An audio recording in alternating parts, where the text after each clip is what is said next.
जरा सोच कर देखो, अगर अचानक एक सुबह उठो और तुम्हारे चारों तरफ कुछ भी ना हो, न जमीन, न आसमान, न हवा, न पानी, यहाँ तक कि तुम खुद भी ना हो, क्या महसूस करोगे? डर या फिर एक अजीब सी आजादी? दोस्तों, आज हम बात करने वाले हैं शून्य की, नथिंगनेस, अभाव, कुछ भी नहीं। लेकिन ध्यान रहे, ये कुछ भी नहीं सुनने में जितना आसान लगता है, असल में उतना ही डरावना और रहस्यमयी है।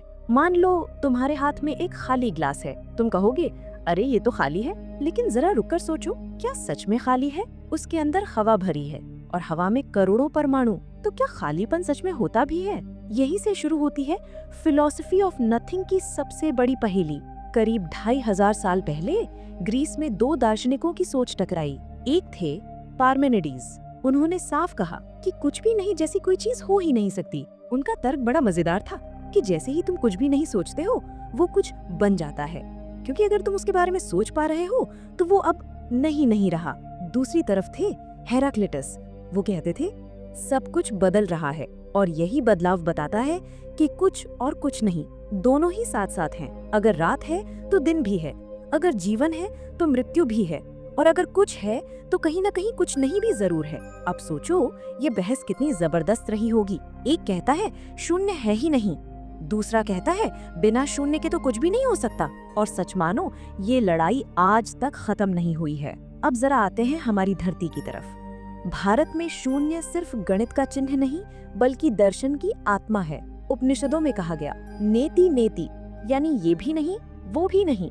सारी परिभाषाएं, सारे नाम, सारे रूप अगर हट जाएं, तो जो बचता है वही असली सत्य है। अद्वैत वेदांत के आचार्य शंकराचार्य कहते थे, जो दिखाई देता है वो सब माया है, यानी जिसे हम वास्तविक मानते हैं, दौलत, शोहरत, रिश्ते, सब अस्थायी हैं। असल सत्य तो उस शून्य जैसी अवस्था में है जहाँ कोई द्वैत नहीं, कोई भेदभाव नहीं। और फिर आते हैं बुद्ध।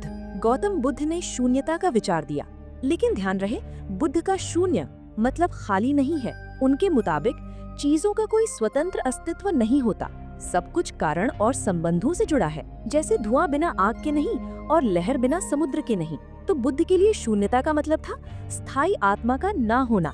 ये सोचो जरा, कितनी जबरदस्त बात है। हम रोज सोचते हैं, मैं कौन हूँ? बुद्ध कहते हैं, तुम वो हो ही नहीं जो तुम सोचते हो। तुम्हारा मैं भी एक अस्थायी गढ़ी हुई चीज है। अब तुम कहोगे कि ये सब दर्शन तो ठीक है, लेकिन मेरी लाइफ में इसका क्या मतलब?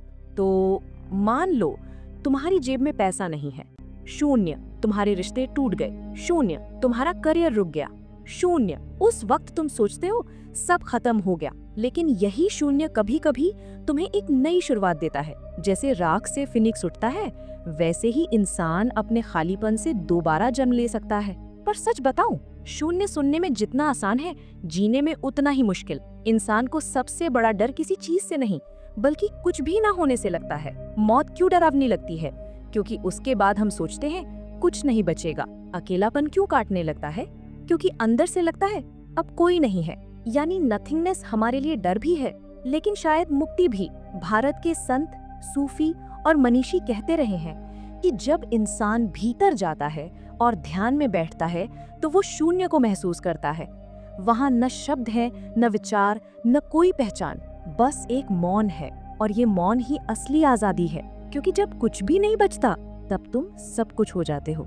जरा सोचो, तुम एक अंधेरे कमरे में अकेले बैठे हो। कमरे में कोई आवाज नहीं, कोई हलचल नहीं, सिर्फ गहरा सन्नाटा। तुम्हें लगता है जैसे वहाँ कुछ भी नहीं है, लेकिन तभी तुम्हारे दिमाग में ख्याल आता है, अगर यहाँ कुछ भी नहीं है, तो ये कुछ भी नहीं आखिर है कहाँ? यही सवाल है जो पश्चिमी दार्शनिकों को रातों की नींद उड़ाने लगा। उनके लिए नथिंगनेस कोई खाली खड्डा नहीं था, बल्कि इंसान की जिंदगी और सोच की जड़ थी। शुरुआत करते हैं जॉर्ज विल्हेम फ्रेडरिक हेगल से। अब हेगल का नाम सुनते ही कई लोगों को नींद आ जाती है, लेकिन भाई, ये आदमी शून्य को लेकर ऐसी बातें कह गया कि पूरा दर्शन हिल गया। हेगल ने कहा, बीइंग और नथिंग, ये दोनों अकेले कुछ नहीं है। असल जादू तब होता है जब ये दोनों मिलते हैं। इन दोनों का मिलन ही है बिकमिंग, यानी बनने की प्रक्रिया। जरा समझो, तुम्हारा बचपन था, वो एक बीइंग था। अब तुम्हारा वो बचपन नथिंग बन चुका है, गायब हो गया। लेकिन उस बीइंग और नथिंग के मेल से तुम्हारी युवा अवस्था बनी, यानी बदलाव।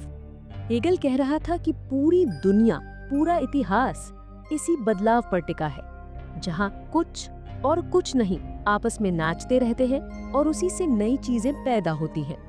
तो सोचो जरा, अगर नथिंग न होता तो कुछ नया भी कभी नहीं होता। अब आते हैं 20वीं सदी के एक और बम फोड़ने वाले दार्शनिक, मार्टिन हाइडेगर। हाइडेगर ने वो सवाल पूछा जिसे सुनकर आज भी लोग हक्के बक्के रह जाते हैं। Why is there something rather than nothing? आखिर क्यों कुछ है, कुछ नहीं क्यों नहीं?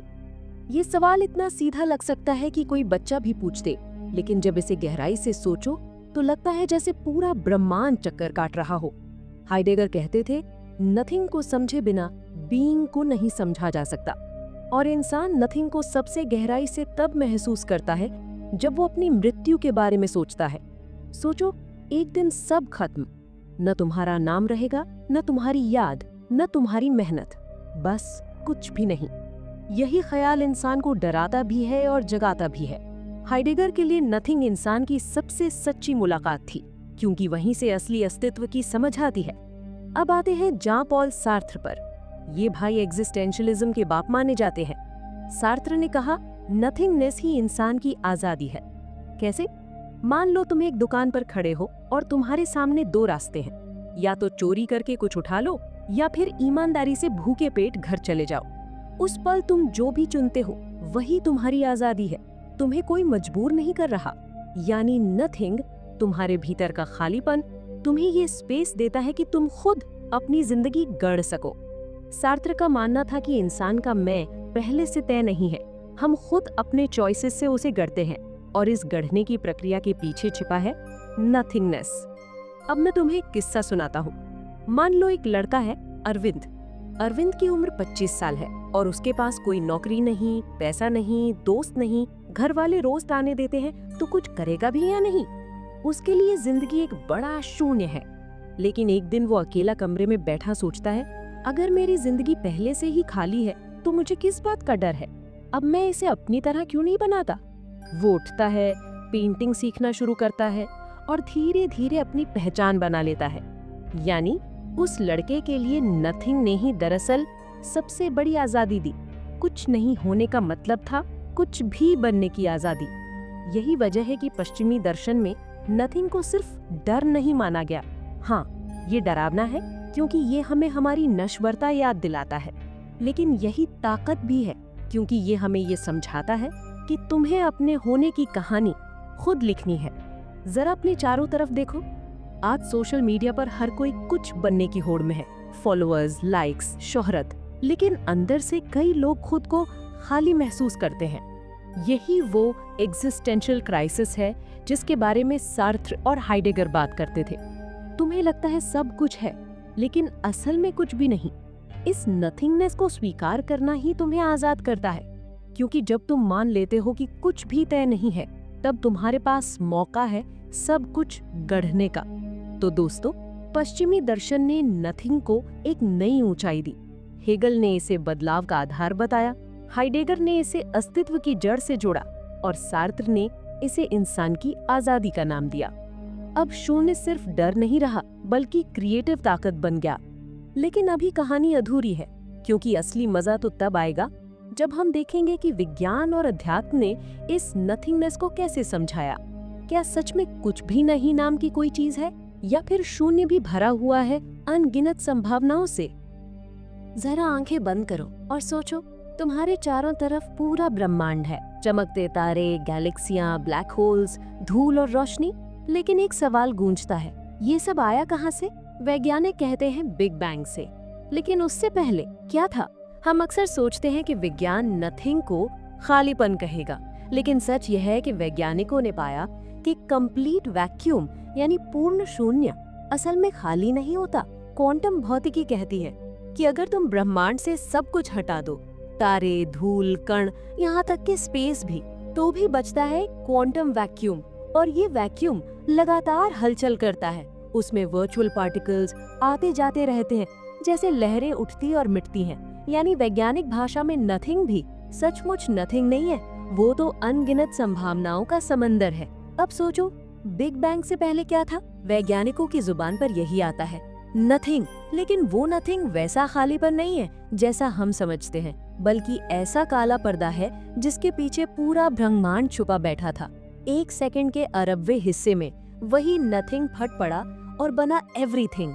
यानी तारे, सूरज, चांद, पृथ्वी सब उसी शून्य से निकले। तो क्या हम कह सकते हैं कि नथिंग ही असली भगवान है, क्योंकि उसी से सब कुछ आया। अब थोड़ा विज्ञान से हटकर चलते हैं ध्यान और समाधि की तरफ। भारत के ऋषि मुनि हजारों साल पहले कह चुके थे कि शून्य ही सब का मूल है। बुद्ध ध्यान में जब साधक गहरे उतरता है तो वो ऐसी अवस्था में पहुंचता है जहां न विचार रहते हैं, न अहंकार, न कोई द्वैत, बस एक मौन, एक विशाल शून्य। पर वो शून्य खालीपन नहीं है, वो है शांति, वो है अनंत, वो है वो जगह जहां इंसान अपनी आत्मा को महसूस करता है। सूफी संत भी यही कहते हैं कि जब तक तुम अपने भीतर के शून्य को नहीं पहचानते, तुम असली इश्क को नहीं समझ सकते। अब जरा अपनी लाइफ पर लौटते हैं। आज हम सब भाग रहे हैं, कभी पैसों के पीछे, कभी शोहरत, कभी रिश्तों के पीछे। पर कई बार सब कुछ होते हुए भी लगता है कुछ नहीं है। ये खालीपन ही है, एग्जिस्टेंशियल वॉइड। तुम्हें लगता है मेरे पास नौकरी है, कार है, घर है, लेकिन फिर भी मन खाली क्यों है? असल में ये वही नथिंगनेस है जो तुम्हें भीतर से पुकार रहा है। अब और गहराई में जाओ, अपने असली अस्तित्व को पहचानो। मैं तुम्हें एक सच्ची घटना सुनाता हूँ। एक आदमी था, सब कुछ खो चुका, बिजनेस डूब गया, दोस्त छोड़ गए, घर बिक गया, वो सड़क पर आ गया, जेब में 1 रुपया भी नहीं। उसने सोचा अब तो मेरी जिंदगी खत्म, अब मेरे पास कुछ भी नहीं बचा। लेकिन उसी कुछ भी नहीं से उसने अपने जीवन की सबसे बड़ी सीख पाई। उसने छोटे छोटे काम शुरू किए, लोगों की मदद की और धीरे धीरे उसने एक नया साम्राज्य खड़ा कर लिया।